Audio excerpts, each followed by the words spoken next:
Bismillahirrahmanirrahim. Alhamdulillahi Rabbil Alamin. Salatu wassalamu ala Rasulillah ma ba'd. Allahumma anfa'na bima 'allamtana wa 'allimna ma yanfa'una wa zidna ilman. Allahumma faqqihna fid din wa 'allimna ta'wil. Allahumma nas'aluka al-huda wat-tuqa wal-afafa wal-ghina. Allahumma salamata wal afiyah fid dunyana wa akhiratana. Assalamualaikum warahmatullahi wabarakatuh. Waalaikumsalam warahmatullahi wabarakatuh. Kalimat alhamdulillah yang selayaknya membasahi lisan seorang hamba disebabkan kenikmatan demi kenikmatan yang Allah curahkan kepada seorang hamba. Kenikmatan karena beribadah kepada Allah Subhanahu wa taala di bulan yang mulia. Kenikmatan karena kita diberikan kesempatan oleh Allah Subhanahu wa taala, dan kenikmatan karena kita diberikan kesempatan dengan diadakannya kekuatan untuk melakukan ibadah di bulan suci Ramadan. Yang dimana kenikmatan ini banyak di kalangan saudara-saudara kita yang menginginkannya, akan tetapi Allah mengujinya dengan adanya rasa sakit. Berapa banyak manusia yang berterbaring di rumah sakit, sedangkan kita berada di dalam kesehatan. Berapa banyak manusia di dalam kesibukan, sedangkan kita diberikan kelapangan untuk melakukan ibadah di bulan Ramadan. Yang di pertemuan kali ini, sang pembicara ingin menasihatkan kepada kaum muslimin, yang di mana banyak kaum muslimin terlalaikan. Banyak di kalangan kaum muslimin terhindarkan dari membaca Al-Quran di bulan ini. Sekali lagi, dari nasihat Nabi sallallahu alaihi wasallam tentang alamatus saah, tentang ciri-ciri atau tanda-tanda terjadinya hari kiamat, taqarabas zaman, yaitu saling dekatnya waktu saling mendekati antara satu waktu dengan waktu yang lain. Di riwayat lain Nabi sallallahu alaihi wasallam mengabarkan yang di mana setahun bagaikan sebulan, sebulan bagaikan sepekan, sepekan bagaikan sehari, dan sehari bagaikan sesaat. Yang di mana alhamdulillah di hari ini kita kembali di bulan Ramadan yang rasanya bagaikan hanya sebulan di tahun lalunya. Yang di mana hari ini sudah malam ketiga di bulan Ramadan yang rasanya bagaikan hanya sehari saja ataukah sesaat bahkannya. Tapi di kalangan para kaum muslimin banyak yang terlalaikan. Sudah berapa juz yang kita baca di malam ini? Sudah 3 malam yang kita lewati. Apakah kita sudah menghatamkan Al-Quran? Imam Syafi'i pada saat 3 malam, di 3 malamnya bulan Ramadan, Imam Syafi'i telah menghatamkan 6 kali. Karena dalam riwayat bahwasanya Imam Syafi'i radhiyallahu an yakhtumu bi 60 khatmah, bahwa Imam Syafi'i radhiyallahu an di bulan Ramadan beliau menghatamkan Al-Quran 60 kali hataman. Bayangkan bagaimana Allah memberkahi kehidupan Imam Syafi'i. Begitu juga Imam Bukhari. Imam Bukhari dalam riwayat disebutkan bahwasanya beliau radhiyallahu an menghatamkan Al-Quran 3 kali dalam satu malam. 3 kali dalam satu malam. Begitu pula Utsman bin Affan. Siapa Utsman bin Affan? Dia adalah menantu Nabi sallallahu alaihi wasallam. Dia adalah orang yang paling tajir dari kalangan sahabat yang menafkahkan seluruh hartanya di jalan Allah Subhanahu wa taala. Akan tetapi dengan itu, Utsman bin Affan membaca Al-Quran di luar dari bulan Ramadan 1 kali hatam di siang hari dan 1 kali hatam di salat malamnya. Utsman bin Affan itu adalah orang manusia yang dijamin masuk surga, diampuni segala dosanya. Dari mana hadis Nabi sallallahu alaihi wasallam ketika ia menginfakkan hartanya di perang Tabuk, Nabi sallallahu alaihi wasallam mengatakan kepada Utsman, la yadurru syai' ba'da ma fa'ala Utsman radhiyallahu anhu. Tidak ada yang membahagiakan Utsman bin Affan setelah dia menafkahkan seluruh hartanya dari apa yang dia lakukan setelah itu. Akan tetapi Utsman radhiyallahu an, dia termasuk orang yang bersungguh-sungguh di luar dari bulan Ramadan dengan berbanyak membaca Al-Quran. Jangan lagi ditanyakan ketika memasuki bulan Ramadan. Maka dari itu kita ingatkan kepada anak-anak muda kita juga sekalian, yang kebanyakan anak-anak muda kita main gadget saja, main game saja. Itu adalah hawa nafsu. Kenapa? Karena para syaitan sudah dibelenggu pada saat masuknya bulan Ramadan. Itu hanya hawa nafsu dari tabiat diri manusia, yang dimana itu adalah kelemahan kaum muslimin di hari nanti. Kalian para anak muda adalah pilar-pilar kaum muslimin di hari nanti. Coba kita melihat orang-orang besar yang ada di Makassar. Coba kita melihat Pak Haji Habibie. Bagaimana namanya harum, bagaimana Allah membukakan ilmu padanya. Ketika kita melihat sirahnya, ketika kecil Pak Haji Habibie, teman-temannya pada bermain, teman-temannya pada lalai. Beliau rahimallahu ta'ala termasuk orang yang masuk ke masjid membaca Al-Quran.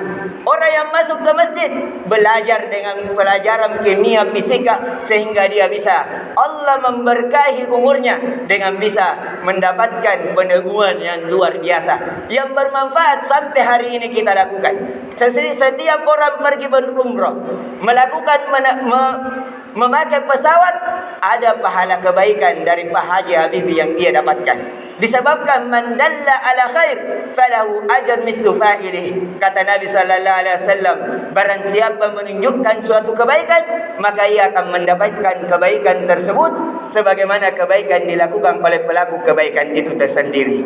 Maka dari itu kita ingatkan kembali kepada kaum muslimin, jangan terlalaikan, simpan HP kita. Tinggalkan hal-hal yang kurang bermanfaat. Bersemangat terhadap hal yang bermanfaat. Kata Nabi sallallahu alaihi wasallam, "Ihris ala ma yanfa'u wasta'in billah wa la ta'jaz." Bersemangatlah kalian terhadap apa yang bermanfaat bagi kalian. Bermanfaat pada dunia alam barzah akhirat kalian. Wa la ta'jaz. Jangan kalian melemah. Wasta'in billah, memohon tolonglah kepada Allah untuk melakukan ketaatan kepadanya, berusaha mencari ridhonya, mendekatkan diri kepadanya dengan cara melakukan ketaatan. Dan ketaatan yang paling utama adalah membaca Al-Quran, berzikir dengan Al-Quran, menjadikan Al-Quran menjadi petunjuk dalam kehidupan kita. Maka dari itu yang dibacakan oleh imam kita di rakaat pertama, Al-Quran, dzalikal kitabu la raiba fih. Tidak ada keraguan di dalamnya, apalagi kedustaan. Hudal lil muttaqin. Dia adalah petunjuk bagi orang-orang yang beriman, orang-orang yang bertakwa. Dan dari sifat-sifat Al-Quran disebabkan di bulan Ramadan, sekali lagi, tutup segala kesibukan kita.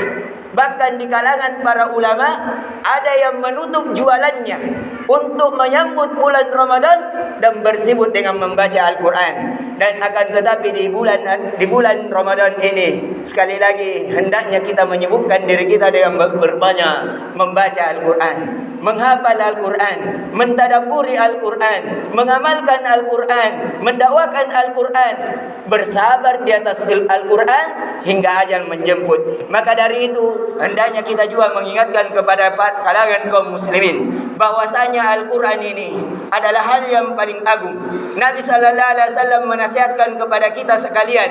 Kata Nabi sallallahu alaihi wasallam dalam hadis yang sahih yang diriwayatkan oleh Imam Muslim dan Imam Ahmad dalam musnadnya, begitu pula Imam Ad-Darimi dalam sunannya. Kata Nabi sallallahu alaihi wasallam, Abu Humamah Al-Bahili, dari Abu Humamah Al-Bahili, qal sami'tu Rasulullah sallallahu alaihi wasallam qal, dari Abu Umamah Al-Bahili berkata, dia mendengar, artinya dia ketemu langsung dengan Nabi. Ini ciri-ciri hadis yang sahih. Kalau dia mendengar, dia melihat Nabi, dia diucapkan ucapan oleh Nabi sallallahu alaihi wasallam, beliau berkata, dia diperintahkan oleh Nabi mengatakan, Iqra'ul Quran, bacalah Al-Quran, fa innahu ya'ti yaumal qiyamah syafi'an li ashabi. Kata Nabi sallallahu alaihi wasallam kepada sahabatnya, wahai sahabatku, bacalah Al-Quran, karena Al-Quran akan datang di hari kiamat menjadi pemberi syafaat li ashabihi, bagi siapa yang membacanya. Barang siapa yang mengenal dirinya, tidak ada jaminan surga atas dirinya, tidak ada jaminan terhindar dia dari neraka. Ingin selamat untuk masuk ke dalam surga dan terhindar dari neraka, menjadikan sahabatnya yaitu Al-Quran. Jadikan Al-Quran sebagai sahabat kita. Kenapa? Karena kata Nabi sallallahu alaihi wasallam, dia akan datang di hari kiamat syafi'an, menjadi pemberi syafaat li ashabi, kepada siapa yang bersahabat dengan Al-Quran. Maka dari itu hendaknya yang dimaksud adalah sahabat adalah di mana dia berada, sahabatnya di situ berada. Apa kegunda-gulaannya, itu yang menjadi penyejuk hatinya. Artinya Al-Quran senantiasa kita membawanya, senantiasa membersamai kita dalam langkah kaki kita, gerak-gerik kita, tujuan dan maksud kita hendaknya senantiasa selaras dengan Al-Quran. Maka dari itu, dari Nabi sallallahu alaihi wasallam mengabarkan, an Anas qala Rasul sallallahu alaihi wasallam, dari Anas, ini Anas termasuk sahabat yang tinggal di rumah Nabi sallallahu alaihi wasallam, karena dia keponakan dari salah satu istri Nabi sallallahu alaihi wasallam, yaitu Zainab. Kata Anas radhiyallahu an, inna lillahi ahlin minan nasi fakil man ahlullahi minhum. Kata Anas radhiyallahu an, sesungguhnya di bumi ini Allah memiliki keluarga. Jadi di bumi ini ada keluarga Allah. Siapa itu? Keluarga Allah dari kalangan manusia. Fakil, maka ditanyakan kepadanya, siapakah dia? Man ahlullahi minhum, siapakah keluarga Allah dari kalangan manusia? Berkata qal ahlul Quran hum ahlullahi wa khassatuhu. Kata Anas, dikabarkan dari Nabi sallallahu alaihi wasallam bahwasanya Allah memiliki keluarga di bumi ini dari kalangan manusia. Maka dia ditanya, siapa keluarga Allah dari kalangan manusia? Maka Nabi sallallahu alaihi wasallam, dia adalah ahlul Quran, orang-orang yang senantiasa bersama Al-Quran. Dialah keluarga Allah dan dia adalah khassatuhu, orang-orang khususnya Allah Subhanahu wa taala. Siapakah yang di antara kita yang tidak menginginkan menjadi orang khusus? Kalau Pak Jokowi datang di hari ini mengatakan fulan orang khusus saya, suatu kebanggaan atau bukan? Fulan bagian dari keluarga saya, suatu kebanggaan bagi seseorang. Bagaimana kalau Allah yang menunjuk kita? Siapa yang ingin menjadi orang khususku? Siapa yang ingin menjadi keluargaku? Jadilah menjadi ahli Al-Quran. Jadilah menjadi ahli Al-Quran. Maka dari itu sekali lagi kita menasihatkan kepada kaum muslimin agar menjadikan Al-Quran sebagai sahabat, agar menjadikan Al-Quran sebagai keluarga, agar menjadikan Al-Quran sebagai petunjuk dalam kehidupannya, agar senantiasa membaca Al-Quran, memahami Al-Quran, mendidik anak-anaknya dengan Al-Quran, mendakwakan Al-Quran, mati di atas Al-Quran. Itulah hakikat tujuan seorang hamba menginginkan kebahagiaan dunia, alam barzah dan akhirat. Ini yang bisa kita berikan untuk mengingatkan kepada kaum muslimin, khususnya anak-anak muda kita, agar hendaknya dia tidak dilalaikan dengan hal-hal yang kurang bermanfaat. Agar hendaknya anak-anak muda kita, para orang tua, agar menarik anak-anaknya satu persatu untuk senantiasa bermuamalah dengan Al-Quran, membacanya, menghafalkannya, memahaminya, mempelajari tafsirnya, kemudian berusaha mengamalkannya dan mendakwakannya. Itulah hakikat kebahagiaan seorang hamba dunia, alam barzah, akhiratnya. Dan mohon maaf sekali lagi saya tidak bisa sholat di sini disebabkan saya memiliki program sebelum Ramadan untuk sholat di pondok pesantren yang ada di Jalan Batu Raya. Di sana alhamdulillah ada imam langsung dari Saudi Arabia yang bacaan Al-Qur'annya sampai kepada Nabi sallallahu alaihi wasallam, dan di sana juga memiliki target satu malam satu juz, dan ditargetkan juga di akhir 10 Ramadan bahkan itu menghatamkan 3 juz dalam satu malam. Sehingga ini harusnya menjadi program dalam kehidupan kita. Bulan ini adalah bulan yang penuh kemuliaan. Kalau ada suatu perdagangan yang sangat menguntungkan kita berkejar-kejaran untuk mendapatkannya, bagaimana dengan bulan yang penuh kemuliaan? Mengapa kita tidak bersemangat di atasnya? Kenapa sudah 11 bulan kita terlalaikan? Cukupkan 1 bulan, fokuskan 1 bulan untuk bermunajat, untuk mendekatkan diri, untuk menafkahkan harta, waktu dan jiwa kita untuk mendekatkan diri kepada Allah Subhanahu wa taala. Dan yakinlah tentang hadis Nabi sallallahu alaihi wasallam, man taraka syai'an lillah awwadallahu khairan min. Barang siapa yang meninggalkan sesuatu karena Allah, dia meninggalkan perdagangannya karena ingin fokus beribadah kepada Allah, meninggalkan jabatannya atau meninggalkan kesibukan dunianya karena fokus karena Allah Subhanahu wa taala, kata Nabi, awwadallahu khairan min, maka Allah akan menggantikan untuknya sesuatu yang lebih baik dari apa yang dia tinggalkan. Ini yang bisa kita berikan, semoga bisa menjadi sebab nasihat bagi pembicara dan kepada kaum muslimin seluruhnya, dan semoga Allah Subhanahu wa taala menjadikan hati kita kuat untuk menjadi ahli Al-Quran, untuk menjadi sahabat Al-Quran, dan untuk menjadikan semoga Al-Quran menjadi syafi'an, menjadi syafaat, menjadi sebab syafaat bagi kita, la alaina, bukan menjadi yang mendorong kita masuk ke dalam neraka. Na'udzubillahi min dzalik. Subhanakallahumma bihamdik, syada la ilaha illa anta, astaghfiruka wa atubu ilaik. Assalamualaikum warahmatullahi wabarakatuh.